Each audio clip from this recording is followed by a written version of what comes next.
Life during medieval winters was anything but a picturesque scene from a fairy tale.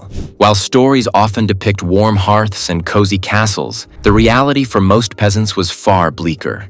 Imagine waking up before sunrise in a house colder than your neighbor's icy glare. That was the daily reality for medieval folk. Today, we grumble when the heating bill climbs or the thermostat dips below 18 degrees Celsius, but medieval winters were on an entirely different level. Historical records describe temperatures in parts of England and northern France plunging to 0 degrees Fahrenheit, cold enough to freeze your boots to the floor. And yes, that actually happened more often than you'd think. The daily grind began in the bitter dark, with peasants dragging themselves from freezing beds to tend to livestock or complete other vital chores. One medieval writer even remarked that peasants would often wake with frost clinging to their eyebrows, nature's own version of a medieval alarm clock. When it came to sleeping arrangements, medieval peasants had to get creative. Their beds were essentially piles of hay and straw spread across the floor, more like a farmer's attempt at interior design than a proper bed. Yet surprisingly, these makeshift mattresses did the job. Archaeological studies of medieval peasant homes reveal that some hay beds could be nearly 2 feet thick, like trying to sleep on a stack of dried grass bales, but with a bit more purpose. Peasants would collect fresh hay during the summer, setting aside extra bundles to use as winter bedding. They'd pile it high enough to keep themselves off the icy ground. Crucial when your floor was little more than frozen dirt. Every morning, they'd have to shake out their bedding, and you never knew what you'd find. From mice nesting comfortably to insects feasting like they owned the place, surprises were part of the routine. One medieval text even tells of a peasant waking up to discover a chicken had laid an egg in his bed. Forget breakfast in bed. That's breakfast from bed. What made hay beds surprisingly effective was their insulation. When packed tightly, hay trapped air pockets that worked like natural thermal padding, preventing warmth from escaping into the frozen ground. To improve this, peasants often layered their beds with whatever they could find: worn-out clothes, old blankets, and sometimes even dried moss. On especially cold nights, they'd rotate fresh hay from storage into their beds, since compacted hay lost its ability to hold warmth over time. Of course, hay beds had their drawbacks. In damp medieval climates, they soaked up moisture and could turn musty fast. And if you suffered from allergies, well, sneezing fits were just part of the deal. One historical account describes a nobleman who stayed overnight in a peasant's home and later complained that the hay bed made him sneeze so violently he feared his head might pop off. But hay beds weren't just for sleeping. During the day, they doubled as seating when guests visited. A sort of medieval version of beanbags, though far less trendy. They may not have been the height of comfort, but at least you didn't have to worry about mattress springs digging into your back. When winter arrived, medieval peasants turned to one trusty material to see them through the cold: wool. It wasn't exactly fashionable, but it was their best defense against the bitter chill. Think of it as their version of thermal armor. Less about saving the day and more about surviving the night.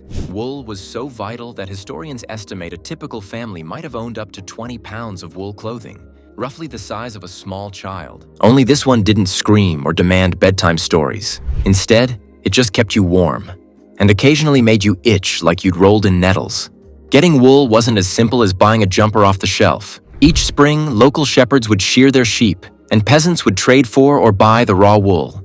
But before it could be worn, the wool needed cleaning, carding, and spinning, a laborious process that made modern laundry day look like a breeze. Medieval wool had one surprising advantage. It was rich in lanolin, the natural oil from sheep's wool. This oily residue gave the fabric a water-resistant quality. Sure, it left you smelling faintly like a damp sheep on rainy days, but at least the water slid right off. Some peasants even left extra lanolin in their wool clothes for better protection, though that strategy wasn't exactly winning them points for hygiene or style. Washing wool in winter was a risky business. One medieval account tells of a peasant who scrubbed his wool coat clean, only to find it frozen stiff the next morning. Stiff enough to stand on its own like some eerie winter scarecrow.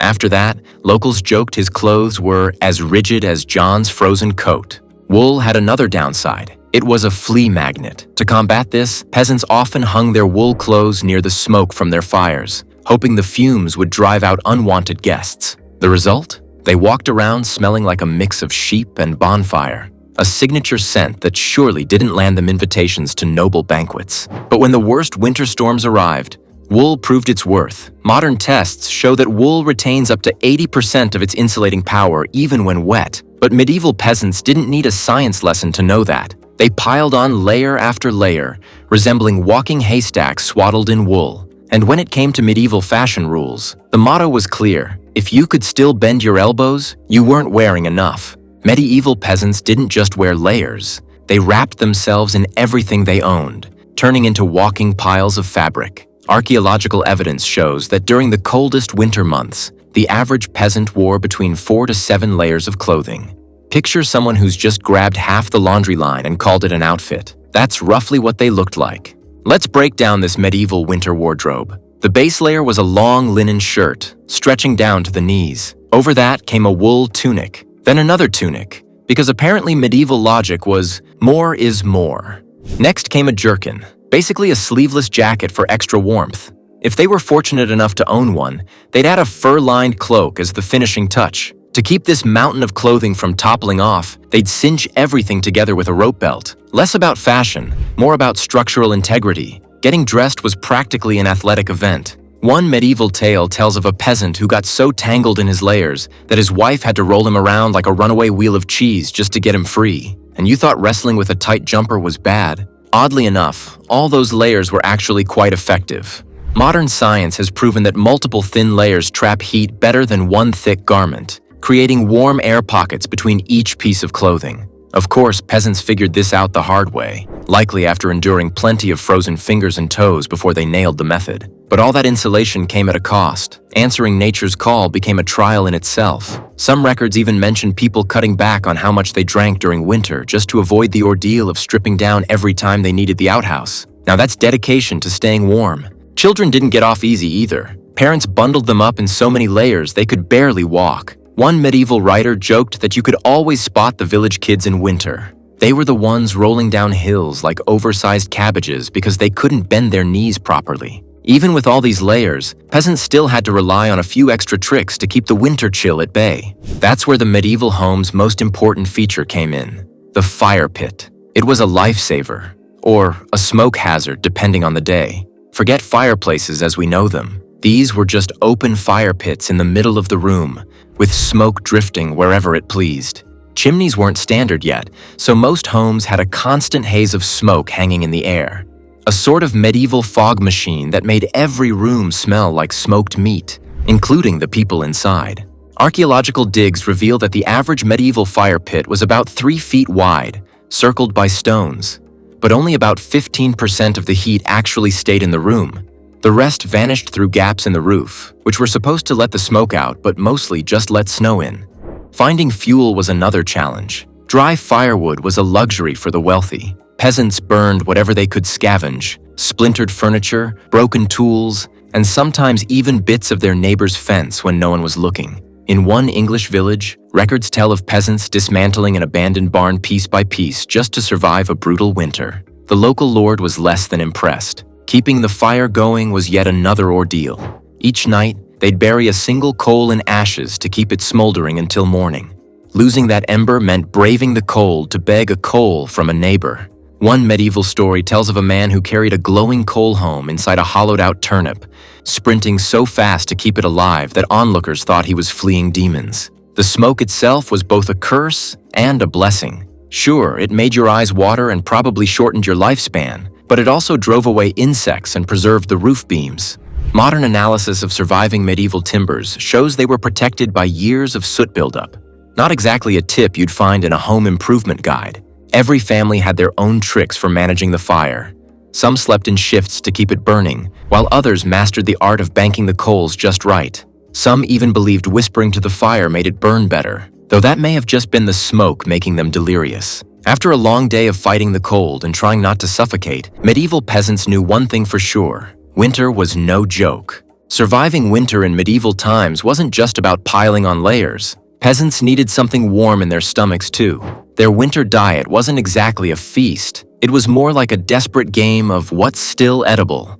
Research shows that the average peasant family relied on 7 or 8 staple ingredients during winter, most of them root vegetables that looked like they'd been yanked out of a cursed forest. Turnips, parsnips, and something called neeps, which sounds more like a medieval plague than a vegetable. were the cornerstones of their diet. Cooking was a daily ritual of low expectations. They'd toss whatever they had into a pot, add some water, and hope it didn't turn into a disaster. The pot would hang over the fire all day long, with family members tossing in anything remotely edible. Desperate times called for desperate ingredients: tree bark for fiber, pebbles for minerals, and even strips of old leather for protein. One family, according to medieval records, once boiled their wooden spoon, convinced it would add flavor. But medieval peasants were nothing if not resourceful. They spent the warmer months preserving whatever they could. Vegetables were packed in sand or kept in cool, dark spaces. Meat, when they could get it, was salted or smoked to survive the winter stretch. Some families became such masters of food preservation that neighbors would barter for their techniques. 3 turnips for the secret to perfect smoked pork? A fair trade back then. They also knew their way around wild plants and herbs. Medieval peasants were like walking botany guides, knowing exactly which herbs could brighten up a grim stew, or at least disguise the taste of whatever questionable lump had been lurking in the pot for 3 days. One popular favorite was poor man's pepper, a wild herb that could make even boiled boot leather seem halfway edible.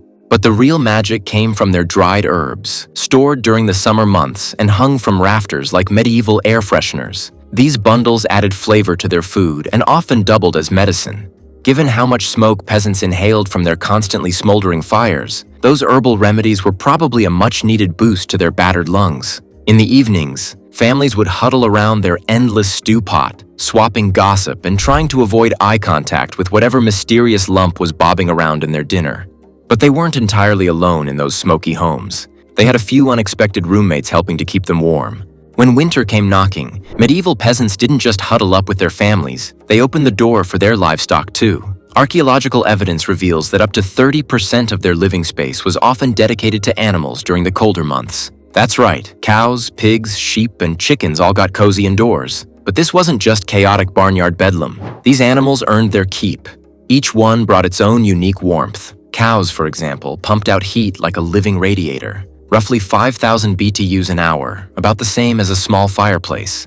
Medieval peasants had no idea what a BTU was, but they knew that sleeping near Bessie the cow was the difference between waking up snug or frostbitten. Pigs, meanwhile, were like portable heaters that snored. Chickens served as fluffy foot warmers, and sheep doubled as living wool blankets. Of course, this makeshift menagerie brought its own set of challenges. Trying to enjoy dinner with a pig rooting around your stew pot must have been a test of patience. Archaeological evidence shows that many homes had low wooden barriers to keep animals in certain areas. But according to historical accounts, these barriers were about as effective as politely asking a pig to stay put. Animals wandered wherever they fancied. Nighttime must have sounded like a medieval orchestra gone wrong. Cows groaning, pigs snorting, and roosters treating every hour like sunrise. One traveling merchant once wrote that a peasant's rooster seemed to have a personal vendetta against him, crowing directly in his ear every time he started to drift off. But these 4-legged lodgers weren't just for warmth. They had practical perks too. A goose in the house meant built-in security. No thief was sneaking past one of those feathery watchdogs. Even animal breath played a surprising role. Their steady breathing helped humidify the air, which, according to modern science, can make a room feel several degrees warmer. Medieval peasants didn't need scientific proof. They knew their animal entourage was helping them stay alive. Some peasants even developed their own housing rules for their livestock. Chickens often claimed the window spots to soak up the morning light, while larger animals were stationed near the back wall so their body heat could bounce off the stone. It was like a medieval home improvement hack, just with a lot more manure to shovel. As clever as these indoor setups were, peasants still had to face the brutal cold whenever they stepped outside. For them, winter was a battle of wits, warmth, and the occasional pig stealing a seat by the fire. When winter closed in, medieval peasants didn't just rely on warm fires and extra layers. They turned their homes into mini fortresses against the cold, using clever building techniques that modern engineers might even admire. Their solution? They took the standard medieval house design, chopped it in half, and buried the bottom section underground. Archaeological evidence reveals that nearly 40% of peasant homes in Northern Europe were partially sunken into the earth. These weren't cozy basement flats, but they were brilliantly effective. The Earth's temperature remains stable at around 50 to 55 degrees Fahrenheit once you dig a few feet down. Modern scientists call this geothermal stability. Medieval peasants just called it common sense. By digging down 3 to 4 feet and building up from there, they created homes that stayed warmer in winter and cooler in summer. It was like medieval air conditioning, without the air or the conditioning. Their building materials were whatever they could scavenge. Straw, mud, stones, wood. If it held its shape, they built with it. Some especially resourceful peasants even swiped stones from old Roman ruins, creating homes that were part medieval hovel, part ancient empire.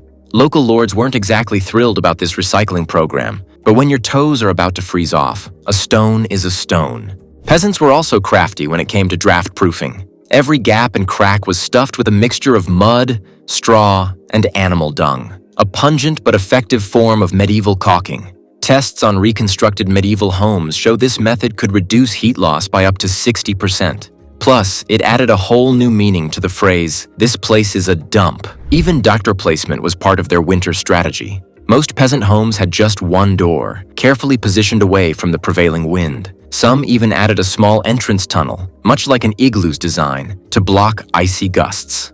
One medieval writer described this design as entering through a dragon's throat, which probably wasn't far from the truth, considering the smells from their indoor animals. Roofs were another clever design element. They weren't just layers of straw. Peasants stacked branches, straw, and sometimes even chunks of turf in thick layers. In some regions, they'd let grass grow right on the roof, not as a medieval eco-trend, but because the roots held the structure together. Bonus points for the occasional goat that wandered up there to graze. But surviving winter took more than just a well-built house. Peasants also relied on a collection of practical tools, the kind that would make modern survivalists jealous. Archaeological finds reveal that the average peasant owned 6 to 8 essential winter tools, each one carefully maintained and passed down through generations. These weren't just tools, they were the difference between survival and becoming a human icicle. The snow shovel was the MVP of their winter gear, but it looked nothing like the lightweight plastic models we use today. These hefty shovels were carved from solid hardwood with wide, flat ends, surprisingly effective at moving snow. Tests on recreated medieval shovels show they could shift 30% more snow per scoop than modern designs. The trade-off? They weighed about as much as a small child, making snow shoveling feel like medieval CrossFit. Thick socks were another essential, and they weren't cheap. Market records show that a good pair of winter socks could cost as much as a chicken. These weren't your standard wool socks either. Peasants wove strips of rabbit fur between the wool layers, creating nature's answer to heated insoles. One medieval writer even complained that his feet got so warm in these socks that he worried they might cook. Perhaps the cleverest winter tool was the snow scorer, a long stick used to mark paths through deep snow. Peasants planted these markers along common routes before storms hit. A smart move when getting lost meant playing an icy version of hide and seek, one that no one wanted to win. Some villages even dyed their scores with berry juice to create a primitive color-coded navigation system. Medieval GPS at its finest. But the real champion of medieval winter gear? The humble mitten. Not gloves. Mittens. Medieval peasants discovered what modern scientists later confirmed. Keeping your fingers together traps more warmth. These weren't store-bought mittens either. Peasants stuffed them with everything from dried moss to chicken feathers. One inventive soul even lined theirs with cat hair. A cozy, if slightly scratchy, tribute to recycling. These tools were never far from reach because medieval weather forecasting wasn't exactly precise. They relied on simple cues. If the cows started getting extra cuddly, a storm was coming. If the pigs piled up extra straw, bitter cold was on its way. It wasn't the Weather Channel, but it worked. Medieval peasants proved that with enough creativity, and maybe a touch of desperation, people could turn their homes into shelters strong enough to withstand even the harshest winters. From buried houses to fur-lined socks, from perpetual stews to mitten-stuffed moss, they wrote their own survival manual, one frozen winter at a time. So next time you complain about scraping ice off your car or grumble over the heating bill, just remember, medieval peasants faced far worse. And somehow, with mud, moss, and a whole lot of ingenuity, they made it through. If you enjoyed learning about these incredible medieval survival tactics, be sure to like this video, subscribe for more fascinating history, and leave a comment sharing which medieval hack you think would still work today.